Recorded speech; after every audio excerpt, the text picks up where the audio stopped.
కన్నకట్ల యాదవ్ రెడ్డి, గ్రామం మాదాయడవల్లి, నార్కట్పల్లి మండలం, నల్గొండ డిస్టిక్. నేను గతంలో దాదాపు 55 సంవత్సరాల నుండి కాంగ్రెస్ పార్టీ సేవ చేస్తూ వస్తున్నాను. మా గ్రామ కార్యకర్తలందరినీ కూడా క్రమంగా వాళ్ళను చూసుకుంటూ వాళ్ళకు ఆర్థిక బాధలు, తర్వాత వాళ్ళ యొక్క సేవను గుర్తిస్తూ మా యొక్క కాంగ్రెస్ పార్టీ సేవను కూడా ప్రజలలో గుర్తించేటట్లు ప్రతిరోజు వాళ్ళని కలుపుకుంటూ దాదాపుగా ఇందిరాగాంధీ పరిపాలించి ఇందిరాగాంధీ, రాజీవ్ గాంధీ వాళ్ళ పరిపాలన కానుండి కూడా మేము సేవ చేస్తూనే ఉన్నాం. ప్రజలకు అందుబాటులో ఉండేటట్టు, ప్రజలను మా కాంగ్రెస్ వైపు మళ్ళించేటట్టుగా మా గ్రామానికి ఏదేది కావాలనో నాయకుల నుంచి ప్రజలకు అనుసంధానంగా మేము నాయకుల దగ్గరికి వెళ్ళి ప్రజలకు ఏం కావాలనేది ఎల్లవేళ మేము పోరాటం చేస్తూ ఉన్నాను. దాదాపు 55 సంవత్సరాల నుంచి మా కార్యకర్తలు మా గ్రామంలో చెక్కు చెదరకుండా కాపాడుకుంటూ వస్తూ ఉన్నాను ఇప్పటి వరకు. ఇప్పుడు ప్రజెంట్గా రేవంత్ రెడ్డి గవర్నమెంట్లో మాకు వచ్చేటటువంటి వాళ్ళు మా కాంగ్రెస్ ప్రభుత్వం సోనియా గాంధీ నాయకత్వంలో వాళ్ళు ఇచ్చినటువంటి 6 గ్యారంటీల హామీలతోటి రాహుల్ గాంధీ గారు అనౌన్స్ చేసినటువంటి 6 గ్యారంటీల హామీలు తప్పకుండా అమలు చేస్తామని వాళ్ళు ప్రభుత్వం రాగానే అమలు చేస్తామన్నారు. చేస్తున్నారు. ప్రజెంట్గా ఇప్పుడు బస్సు ఫ్రీ అనుకోండి, తర్వాత ఇప్పుడు 10 లక్షలు బీమాది అది కూడా అమలు చేసి రెండు గ్యారంటీలు అయితే అయిపోయినాయి. దాదాపుగా ఇప్పుడు మరి ప్రభుత్వం ఏం చేసిందంటే గ్రామంలో మనకు వీళ్ళకు అప్లికేషన్ల ద్వారా ఏమేమి అవసరాలు ఉన్నాయి, ప్రజలకు ఎలా నడుచుకోవాలి మేము అనేది ప్రభుత్వం ద్వారా గ్రామాల్లో ఉన్న అప్లికేషన్ తీసుకోవడం జరిగింది. అది కంప్యూటరైజ్ చేసి గ్రామంలో మొత్తం ఎవరికి అందుబాటులో ఉంటుంది, ఎవరికి ఎలిజిబుల్ కావాలి, ఎవరికైతే వాళ్ళకు లబ్ధి పొందే వాళ్ళను గుర్తించేటట్టుగా అది చేసి ప్రజల వద్దకు వచ్చింది పరిపాలన. గతం ప్రభుత్వం ప్రజల వద్దకు రాలేదు. ఇప్పుడు కాంగ్రెస్ ప్రభుత్వం మొత్తం ప్రజల వద్దకే, నాయకులే కానీ మామూలు కార్యకర్తలే కానీ అందరూ కూడా ప్రజల వద్దకు వచ్చి ప్రజల అవసరాలను గుర్తించి వాళ్ళకు ఈ 6 గ్యారెంటీలు అమలు చేసేందుకు ముందుకు వచ్చారు. కాబట్టి ఇప్పుడు మేము ప్రజల మమేకం చేస్తూ మా పరిపాలన మా గవర్నమెంట్ తప్పకుండా ఇది చేస్తుంది అనే నమ్మకం కలిగించేటట్టు గ్రామాల్లో మేము వాళ్ళందరికీ మేము మోటివేషన్ చేయటం ఇవన్నీ జరుగుతుంది ప్రజెంట్ కాలంలో.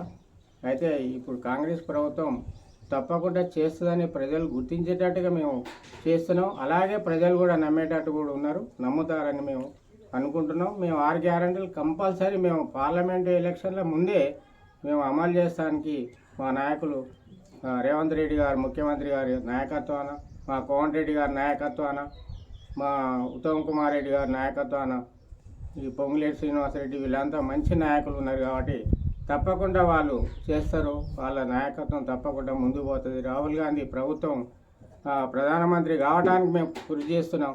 తప్పకుండా చేయాలని మా కార్యకర్తలు అందరినీ మోటివేట్ చేసి ముందుకెళ్ళి తీసుకుపోవడానికి నేను ప్రయత్నం చేస్తూనే ఉన్నాను.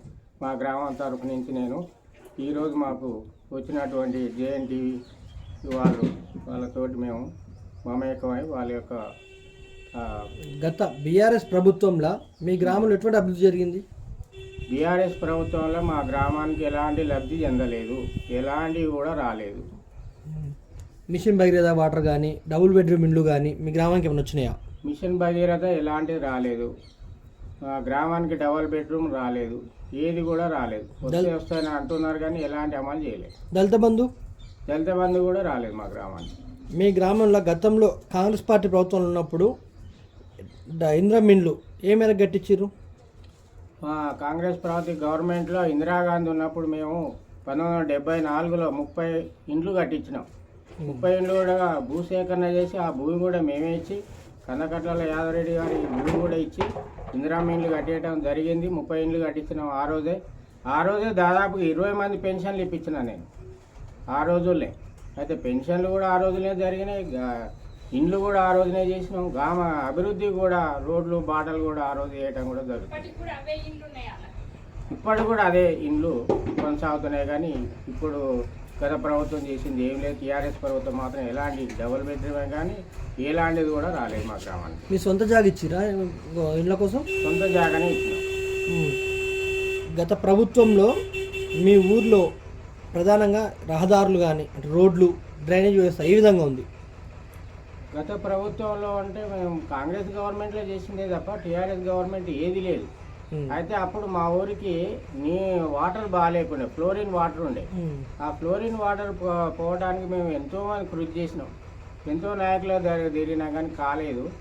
దాదాపుగా మరి ఇందిరాగాంధీ వచ్చినప్పుడు చెన్నారెడ్డి గవర్నమెంట్లో అప్పుడు మేము కోమటిరెడ్డి వెంకరెడ్డి గారు ఉన్నప్పుడు కూడా మేము ఫ్లోరిన్ నివారణకు పాటుపడ్డాం. అయితే ఈ ఊరు నీరు తాగరాదు అన్నప్పుడు మేము ఈ పోతినేపల్లి అని చిన్న గూడెం ఉన్నది, ఆమ్లెట్. అయితే అక్కడ వాటర్ కొంచెం ఫ్లోరిన్ తక్కువ ఉన్నది అన్నట్టు. అక్కడి నుంచి కూడా మేము ఆ వాటర్ పైప్ లైన్ తీసుకొచ్చినాం. ఉత్తమోహన్ రెడ్డి అప్పుడు ఎమ్మెల్యే ఉన్నప్పుడు, మేము కాంగ్రెస్ గవర్నమెంటే, ఉత్తమోహన్ రెడ్డి ఎమ్మెల్యే ఉన్నప్పుడు అప్పుడు ఇరిగేషన్ మంత్రి అగిసం వీరప్ప ఇట్లా ఉండే. ఆ వాటర్ ప్లాంట్ అక్కడి నుంచి తీసుకొచ్చి ఈ గ్రామంలో మినీ ట్యాంకులు చిన్న చిన్నవి కట్టి కూడా మేము వాటర్ తాగించినాం. ఆ తర్వాత మన కోమటిరెడ్డి వెంకరెడ్డి గారు, తర్వాత మన ఈ ముఖ్యమంత్రి అతను ఉన్నప్పుడు మనకు ఫ్లోరిన్ వాటర్ గురించి మనకు సాగర్ వాటర్ రావడానికి జరిగింది.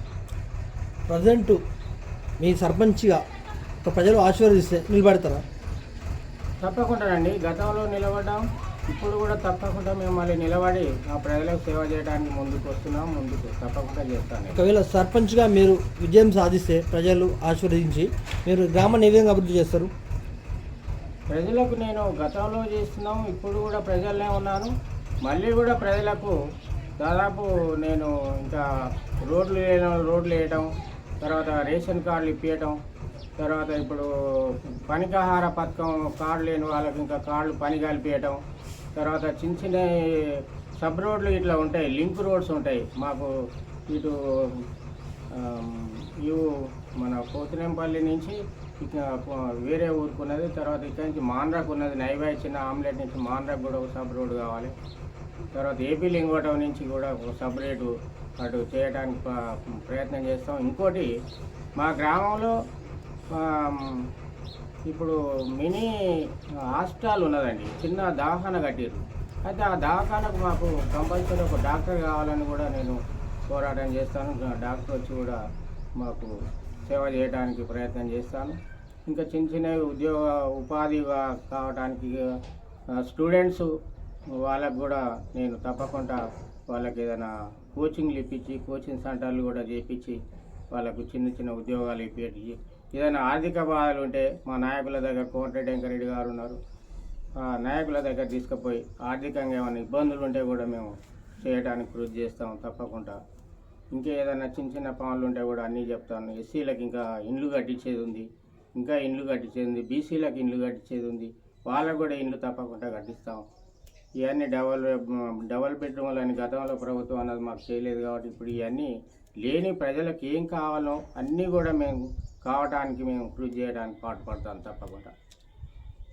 రానున్న పార్లమెంట్ ఎలక్షన్లో ఏ అభ్యర్థి మీకు మంచిగా ఉంటుంది అనుకుంటారు ఇక్కడ కాంగ్రెస్ పార్టీ తరఫున ప్రజలు?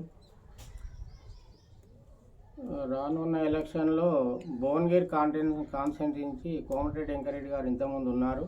వాళ్ళు కూడా ప్రజలలో కలిసి ప్రజల మమేకమై మా అందరికి ఎప్పుడు కలుపుకుపోయి ప్రతినిత్యం కూడా అందుబాటులో ఉండేవారు. మాకు అందుబాటులో ఉండే నాయకులు కావాలని కోరుకుంటాం. ప్రజలలో తిరిగి ప్రజలలో ఉండేటి సేవలు చేయడానికి ఎల్లవేళలో కూడా మాకు ఎప్పుడు పోయినా కానీ అందుబాటులో ఉండే కావాలి. వారు కోమటిరెడ్డి బ్రదర్స్ వాళ్ళ ఫ్యామిలీ అయినా సరే, తర్వాత ఇప్పుడు రమేష్ రెడ్డి వీళ్ళు సూర్యాపేట నుంచి అయినా అతను కూడా మాకు ఉంటే మంచిగా ఉంటుందని అనుకుంటున్నాము. ప్రస్తుతం గెలిచిన వీరేశం గారు ప్రజలకు అందుబాటులో ఉంటుర్రా? ప్రస్తుతం ఎమ్మెల్యే వీరేశం గారు ప్రజలకు అందుబాటులో ఉన్నారు. ఎప్పుడు పోవడానికి కూడా మంచిగా మాట్లాడి మంచిగా కూడా రిసీవ్ చేసుకొని అందుబాటులో ఉంటారు. వారు కూడా ప్రజల సేవ చేయడానికి ముందుకు వచ్చారు కాబట్టి కాంగ్రెస్ చాలా మెజార్టీ ఇచ్చింది అతనికి. ఆ మెజార్టీ తోటి వాళ్ళ ప్రజలను నమ్ముకొని ఉంటారు. తప్పకుండా సేవ చేస్తానని మాకు మాట ఇచ్చారు. మేము కూడా ఎల్లల వేళ కార్యకర్తలు పోతే కూడా అతను ఉంటుండు, మాకు మాట్లాడుతుండు. రైతు బంధు ఇప్పటివరకు చాలా లేట్ అయింది. దీని మీద ప్రజల్లో ఒక అపోహ ఉంది, వేస్తారా అనేది. దాన్ని మీరు ఏదైనా క్లియర్ చేస్తారు ప్రజలకు? రైతు బంధు ఇంతకుముందు గత ప్రభుత్వం మరి ఇస్తా అని ఏదో ఎన్నికల హామీతోటి మీకు అంత ఇస్తాం ఇంత ఇస్తాం, మేము 15 లక్షలు చేస్తాం, 12 లక్షలు చేస్తాం, ఏదేదో మాట్లాడేటప్పుడు ఏది ఇవ్వలేదు. అయితే ఎలక్షన్ మూమెంట్లో ఏదో ప్రగల్భాలు కలిపి అది ఇది అని చెప్పడం జరిగింది, కానీ ఆ రైతు బంధు ఇవ్వలేకపోయింది. ఎమ్మటే ఎలక్షన్ వచ్చిందని వాళ్ళు తప్పించుకున్నారు. అయితే ఇప్పుడు మాత్రం మా ప్రభుత్వం రైతు బంధు ఎమ్మటే వేయడానికి మా నాయకులు ముఖ్యమంత్రి గారు రిలీజ్ చేస్తూ తప్పకుండా వేస్తా అని పది వారం రోజుల్లో మేము తప్పకుండా ముందుకు వస్తామని ప్రజలకు చెప్తున్నాం. ప్రజలు కూడా నమ్ముతారు.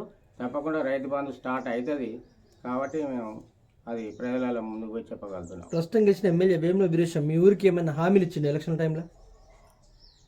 మా ఊరికి ఇండ్లు కావాలనే కోరినాము. తప్పకుండా గెలవగానే ఇల్లు తప్పకుండా కట్టిస్తా అని హామీ ఇచ్చిండు. రోడ్లు కూడా చిన్న చిన్న రోడ్లు ఉంటాయి కూడా. ఇంకోటి మిషన్ భగీరథ ఇండ్లకు సాగర్ నీళ్ళు వస్తలేవు. ఆ సాగర్ను కూడా చేస్తా ఇళ్ళకు. మిషన్ భగీరథ అనేది ఏ ఇంటికి కూడా నీళ్ళు రాలేదు కాబట్టి అది కూడా తప్పకుండా చేస్తా అని చెప్పేసిండు. మీరు ప్రజలకు ఈ ఎలక్షన్లో సర్పంచ్ ఎలక్షన్లు కావచ్చు, పార్లమెంట్ ఎలక్షన్లు కావచ్చు, దీని మీద ప్రజలకు ఇచ్చే సూచన సలహా ఏంటిదండి? మా కాంగ్రెస్ ప్రభుత్వం కాబట్టి కాంగ్రెస్ ప్రభుత్వం ఇచ్చిన 6 గ్యారెంటీలను అమలు చేస్తాం, తప్పకుండా పోరాటం చేస్తా అన్నారు కాబట్టి అది మేము ప్రజలలో తీసుకుపోతాం. వాళ్ళు అమలు చేస్తారు. తప్పకుండా ప్రజలు నమ్ముతారు. నమ్మేటట్టు చేస్తాము. ఆ ప్రభుత్వం వచ్చే ప్రతిఫలాలు అన్నీ కూడా గ్రామ గ్రామాన చేరుతాయనే నమ్మకం కలిగించేటట్టు ప్రజలకు ఉంటుంది. తప్పకుండా గత ప్రభుత్వమే చేసింది కాబట్టి పోయిన ప్రభుత్వం చేయలేదు.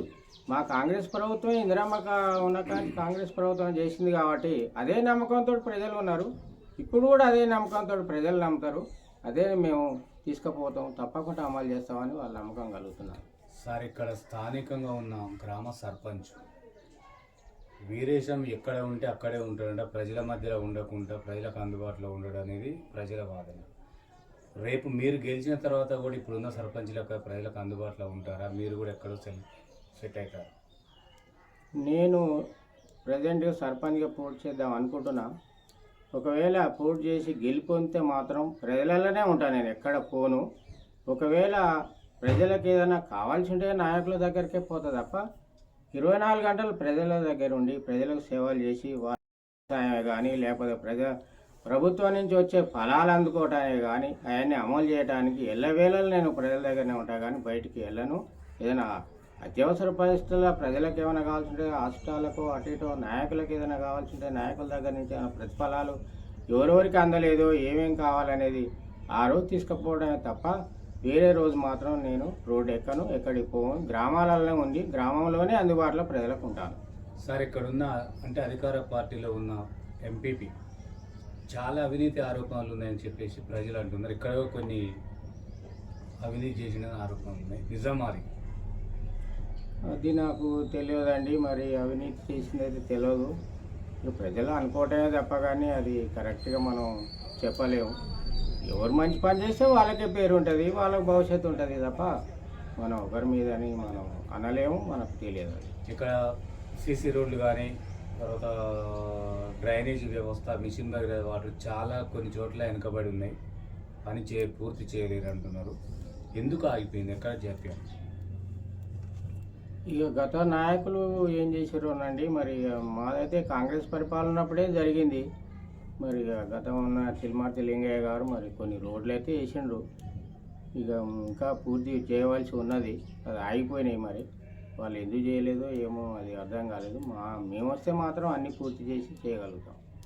మీరు ఒక ఉపాధ్యాయులుగా వృత్తి నుంచి వచ్చారు సార్. రేపు గెలిచిన తర్వాత ఈ ఊరిని కూడా ఉపాధ్యాయులను ఎట్లా తీర్చిదిద్దుతారో అలా చేయడానికి మీరు ఎలాంటి కృషి చేస్తారు? నేను గతంలో 1974 నుంచి 80 వరకు పోలీస్ పటేల్గా పనిచేశాను, గ్రామాధికారిగా పనిచేశాను. ఆ గ్రామాధికారిగా ఉన్నప్పుడు కూడా నేను ప్రజలకు ఏ పంచాయతీలు అయినా ఏదైనా ఊళ్ళోనే పెద్ద మనుషుల అందరిని పిలిచి ఆ రోజు కూడా నేను అన్ని పరిష్కారం చేసి ఊళ్ళోనే ఉన్నాను. తర్వాత నేను ఈ గ్రామాధికారులను తీసేసిన తర్వాత నేను స్కూల్ టీచర్గా పోయి ఆ స్కూల్ టీచర్గా పనిచేసుకుంటూ ఇప్పుడు ప్రజలకు కావాల్సిన అవసరం ఏమో మిగతా టైంలో స్కూల్ అవర్స్ అయిపోయిన తర్వాత కూడా నేను కాంగ్రెస్ పార్టీ సేవ చేసుకుంటూ నాయకుల దగ్గరికి పోయి ప్రజలకు ఏమేం కావాలో ఆ రోజు చేసిన. ఇప్పుడు కూడా అదే చేస్తా. ఇప్పుడు కూడా గ్రామాల్లో ఉన్నటువంటి పెద్ద మనుషులు అందరిని కలుపుకొని అన్నీ కూడా పనులు చేస్తా. మిగిలిన ఉన్న పనులు కూడా నేను చేస్తాను తప్పకుండా.